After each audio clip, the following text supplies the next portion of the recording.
மணிவாசகப் பெருந்தகை நம்மை எதை நோக்கி அழைத்து செல்கின்றார் அப்படிங்கிறத இன்றைக்கு நம்ம பார்க்குறோம். நீர்ச்சூழலில் அகப்பட்டவங்க அதிலிருந்து மீண்டு கரையேறுவது மிகவும் கடினம். அந்த சுழல் அப்படியே சுற்றி சுற்றி இழுத்துட்டு போய் ஆழ தாழ்த்துரும். அப்புறம் மரணம் தான் சம்பவிக்கும். பிறப்பு இறப்பு பிறப்பு இறப்பு பிறப்பு இறப்பு பிறப்பதற்கே தொழிலாகி இறக்கின்றாரே, இறப்பதற்கே தொழிலாகி பிறக்கின்றாரே. இந்த சுழியில் அகப்பட்டவர்கள் மீள முடியாது. அதிலிருந்து மீளுவதற்கு ஒரே ஒரு சாதனம் அரகரம பார்வதி பதையே, அரகர மகாதேவா. அருட்பெரும் ஜோதி அருட்பெரும் ஜோதியே, தனிப்பெருங்கருணை அருட்பெரும் ஜோதி. எல்லாம் செயல்கூடும் என்னானை அம்பலத்தே எல்லாம் வல்லான் தனையே ஏத்து. அப்பா நான் வேண்டுதல் கேட்டு அருள் புரிதல் வேண்டும். மாறுகிருட்கலாம் நான் அன்பு செயல் வேண்டும். எப்பாரும் எப்பதமும் எங்கெனும் நான் சென்றே எந்த நினது அற்புகளை ஏம்பிடல் வேண்டும். செப்பாத மேல்நிலை சுத்த சுவமார்க்க சங்கம் திகழ்ந்தோங்க அருட்ஜோதி செலுத்தியிடல் வேண்டும். தப்பேது நான் செய்யணும் நீ பொறுத்தல் வேண்டும். தலைவன் என்னை பிரியாத நிலைமையும் வேண்டுவனே. பொன்படா உடம்பும் பறைபடா மனமும் பொய்படா ஒழுக்கமும் பொருந்தி கண்படாது இரவும் பகலும் நின்னையே கருத்தில் வைத்து ஏத்துதற்கு செய்தேன். உண்பனே நினும் உடுப்பனே நினும் உலகரை நம்பிலேன் எனது நண்பனே. நலம் சார் பண்பனே நினையே நம்பினேன் கைவிடையலனையே. திருச்சிற்றம்பலம். எல்லாமல்ல சிவபரம்பொருளின் திருவருட்கருணையினால் இன்று மணிவாசகப் பெருந்தகை நம்மை எதை நோக்கி அழைத்து செல்கின்றார் அப்படிங்கிறத இன்றைக்கு நம்ம பார்க்குறோம். சாதல் பிறப்பு என்னும் தடம் சுழியில் தடுமாறி காதலின் மிக்கு அணி இளையார் கலவியிலே விழுவேனை மாது ஒரு கூறுடைய பிரான் தன் கடலே சேரும் வண்ணம் ஆதி எனக்கு அருளியவார் ஆர்வருவார் அச்சோவே. சாதல் பிறப்பு என்னும் தடம் சுழியில் தடுமாறி, தடம் சுழி அப்படிங்கிறாரு. சுழி அப்படிங்கிறது நீர்ச்சுழல். நீர்ச்சுழலில் அகப்பட்டவங்க அதிலிருந்து மீண்டு கரையேறுவது மிகவும் கடினம். அந்த சுழல் அப்படியே சுற்றி சுற்றி இழுத்துட்டு போய் ஆழ தாழ்த்துரும். அப்புறம் மரணம் தான் சம்பவிக்கும். இதே மாதிரி புனரபி ஜனனம் புனரபி மரணம். பிறப்பு இறப்பு பிறப்பு இறப்பு பிறப்பு இறப்பு பிறப்பதற்கே தொழிலாகி இறக்கின்றாரே, இறப்பதற்கே தொழிலாகி பிறக்கின்றாரே. அப்படி அருளாளர்கள்லாம் பாடுறாங்க. அப்போ அப்படி அந்த சுழியிலிருந்து மீண்டு வர்றது கஷ்டம். பிறக்கவும் இறக்கவும் பிறக்கவும் இறக்கவுமாக வாழ்க்கையை ஓட்டுறாங்க. அப்படிங்கிறதுனால இவர் சொல்கிறாரு, சாதல் பிறப்பு என்னும் தடம் சுழியில் அகப்பட்டு. பிறப்பு இறப்பு, சாதல்னா இறப்பு, பிறப்பு மீண்டும் அன்னை வயிற்றில் பிறக்கிறது.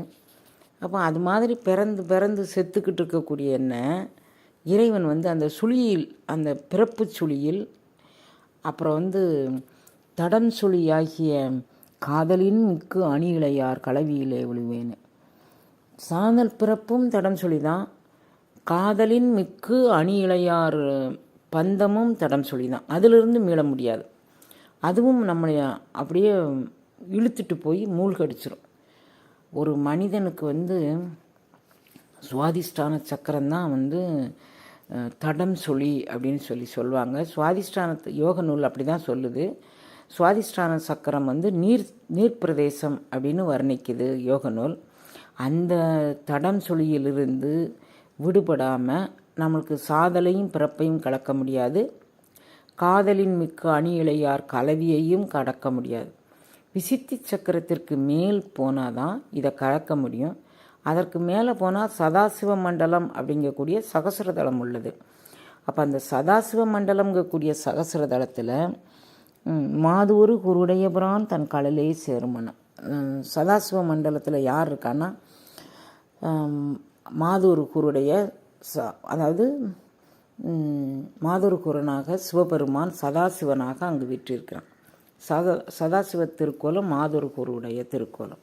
அதில் அங்கே உச்சந்தலையில் இருக்கிறது. நீ சுவாதிஷ்டான சக்கரத்திலிருந்து உன்னுடைய மூச்சை மேல் நோக்கி ஊதி ஊதி ஊதி ஊதி அது சகசிரதளம் கடந்து போச்சுன்னா, நிராதாரத்துக்கு போச்சுன்னா, அப்போ பிறப்பு பற்றியும் கவலை இல்லை, இறப்பு பற்றியும் கவலை இல்லை, காதலின் மிக்கு அணியிழையார் கலவியை பற்றியும் கவலை இல்லை. அதை நம்ம வென்றுடலாம். அப்போ நமக்கு பிறப்பு இறப்பு பெண் கலவி இவைகளில் இது ஒரு தடம் சுழி, நீர்ச்சுழியில் அகப்பட்டவன் மீள முடியாத மாதிரி இந்த சுழியில் அகப்பட்டவர்கள் மீள முடியாது. அதிலிருந்து மீளுவதற்கு ஒரே ஒரு சாதனம் நம்மளுடைய வாசிய சதாசிவ மண்டலத்திலிருந்து அதாவது சுவாதிஷ்டான பகுதியிலிருந்து ஒட்டியான பந்தனம் மூலமாக விடுதலை பண்ணி அங்கிருந்து நேராக நாம் சகசிரதளத்துக்கு அந்த வாசியை செலுத்தினோம்னா விசித்தி ஜாலாந்தர பந்தனம் கடந்து விசித்தி கடந்து போகும்போது, விசித்தி ஜாலாந்தர பந்தனம் அதை உடைச்சிட்டு போகும்போது சகசிரதளத்துக்கு போகும். அப்போ தான் நமக்கு இந்த இதிலிருந்து விடுதலை கிடைக்கும். அப்படி மாதிரி இந்த கரையேறுவதற்கு அந்த அணியிழையார் கனவியிலிருந்து கரையேறுவதற்கு மாதொரு கூருடையவன் மட்டுமே முடியும். அதனால் அவனுடைய கடல் அனுபவம் நமக்கு கிடைக்கணும். எனக்கு இதை யார் இறைவனே அருளி செய்தான், யார் எனக்கு அருளியவாறு. இறைவன் எனக்கு அருளி செய்யாது போனோன்னா நான் அந்த சுவாதிஷ்டான மண்டலத்திலிருந்து சதாசிவ மண்டலத்துக்கு போயிருக்க முடியாது. இறைவன் எனக்கு அருளியது யார் வருவார், நீங்களும் பெறலாம், வாங்க இந்த பயிற்சியை செய்வோம் அப்படின்னு சொல்லி நம்மளை அழைச்சிட்டு போகிறாரு. அவர் பின்னாலே போய் நாமும் சாதல் பிறப்பு அணியிழையார் கலவி என்னும் சுழியிலிருந்து மீளுவோம் அப்படிங்கிறதான பகுதி இது. சாதல் பிறப்பு என்னும் தடம் சுழியில் தடுமாறி காதலின் மிக்கு அணியிழையார் கலவியிலே விழுவேனே, மாது ஒரு கூருடைய பிரான் தன்களிலே சேரும் வண்ணம் ஆதி எனக்கு அருளியவார் ஆர்வருவார் அச்சோவே. முத்திரையின் பலனோடு மந்திர பயிற்சியும் பெற இணைந்திடுங்கள் வினை தீர்க்கும் விநாயகரின் மூல மந்திர வகுப்பில். தொடர்புக்கு 93 63 70 11 16.